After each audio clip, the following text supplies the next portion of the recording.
Hey guys, welcome back to the channel. Today I'm taking a look at the brand new Aurelius Tri-Chorus from EarthQuaker devices.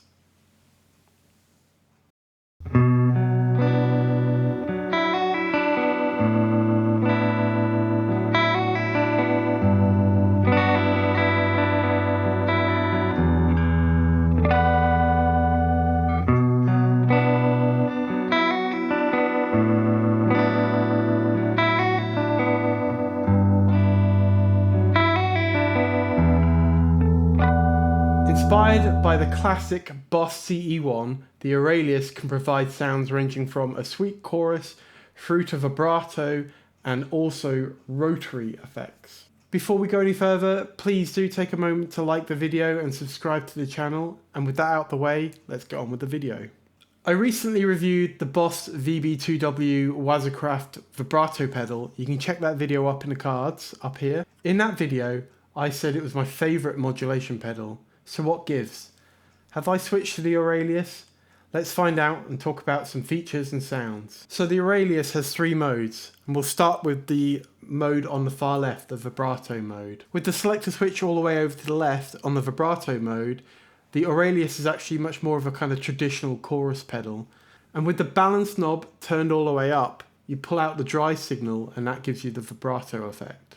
In this mode, the width knob determines the amplitude of the LFO and how wide the pitch modulation will sweep. The rate knob controls the speed of the LFO. One small thing I've noticed, when you're in vibrato mode and you've got the balance all the way to the right, I can detect a slight bit of latency. Now I put that down to the way the pedal works and the way chorus works. So a chorus pedal will split your signal and leave your dry signal alone, and then the affected signal will have pitch modulation and a very slight delay applied to it.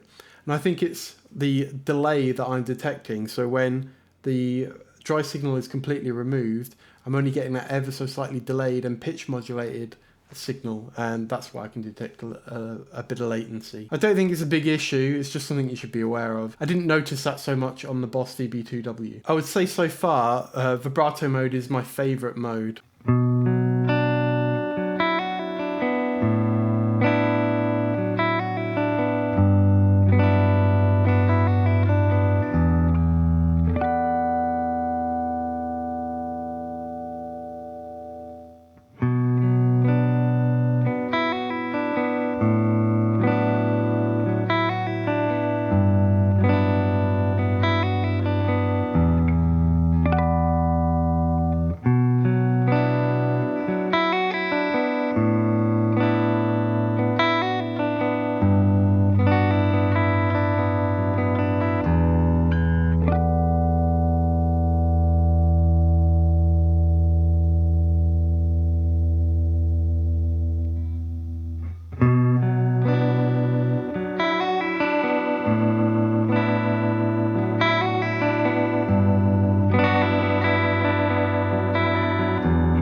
So with the switch in the middle, you're in chorus mode. This mode allows you to morph between a chorus and a flanger sound, and also has slower rates than the vibrato mode. In this mode, the width knob controls which effect is more prominent, the chorus or the flanger. The rate knob controls the speed of the LFO and the balance, the level of the modulated signal.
Over on the far right on the switch is the Rotary Mode. The Rotary Mode is a chorus effect modelled on a Leslie speaker cabinet. The width controls the amplitude of the LFO and how wide the pitch modulation will sweep. The rate again controls the speed of the LFO, and the balance adjusts the wet, dry level of the signal. For me, rotary sounds have never been my favourite, but it's nice that there's an option on the pedal for them.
So another cool feature of the pedal, and one that I probably won't demo to be honest, but you can control this using an expression pedal. So you plug in a TRS jack into the socket on the side, and then you can assign the expression pedal to any of the three control knobs. What's also great is you can assign different expression parameters to each of the presets. Really great for making this an even more versatile pedal. Another really cool feature of the Aurelius is the ability to save some of your favorite sounds into one of the 6 preset slots. It's really easy to save those presets. When the save recall button is green, all you have to do is press and hold it until it flashes red and green, and then you're saved to the preset number that this dial is set to. To overwrite it, it's the same thing. You just adjust the settings, do the same process again, and you've overwritten with your new settings. You can then operate the pedal in 2 different modes. So manual mode is the default mode that it'll boot up in, and the LED on here will be green. In that mode, it's just the knobs on the actual pedal and the switch that affect the sound. If you press the button once, the save recall LED will turn to red, and then you're in preset mode, and then you just select the preset you want from the dial over here. Also, when the pedal is on, you can quickly switch between a saved preset and the manual mode. So you would just press and hold the foot switch and then let go, and it will switch from either the manual mode or the preset mode depending on what mode you're in. That just gives you the ability to have 2 different sounds on the fly, which is really useful for live work. So the Aurelius is a really versatile chorus, vibrato and rotary pedal. I particularly like the implementation of the presets. It's really easy to save and recall. I think they walk that fine line between something that's too complicated and something that doesn't have enough functionality. You get a really wide range of sounds out of this pedal, some really cool seasick type vibrato sounds and some really subtle and chill chorus sounds, and you even get those flanger sounds as well. It's just a really great all-round modulation pedal. And it doesn't take up a whole lot of space either. I think that's what's really great about this, is that you've got presets, but it's kind of a standard pedal size. It's not one of those big multi-modulation pedals that takes up loads of room on your board. My only very small gripe is that slight bit of latency when you're in full vibrato mode, as I mentioned before, but I really don't think it's a big deal, and it's not super noticeable. It's just something to be aware of. So for now, you probably already guessed, this has actually replaced my Boss VB2W. How long it'll stay, who knows? You know, all us guitarists are a bit like this, right? We chop and change all the time. The new shiny thing comes out. But I really like what this does. I might go back to the VB2W at some point, but for now, I'm sticking with the Aurelius. Well, thanks for watching. If you made it this far into the video, I really appreciate you sticking around to the end. Please do like the video and subscribe to the channel, and I'll catch you in the next one. Cheers!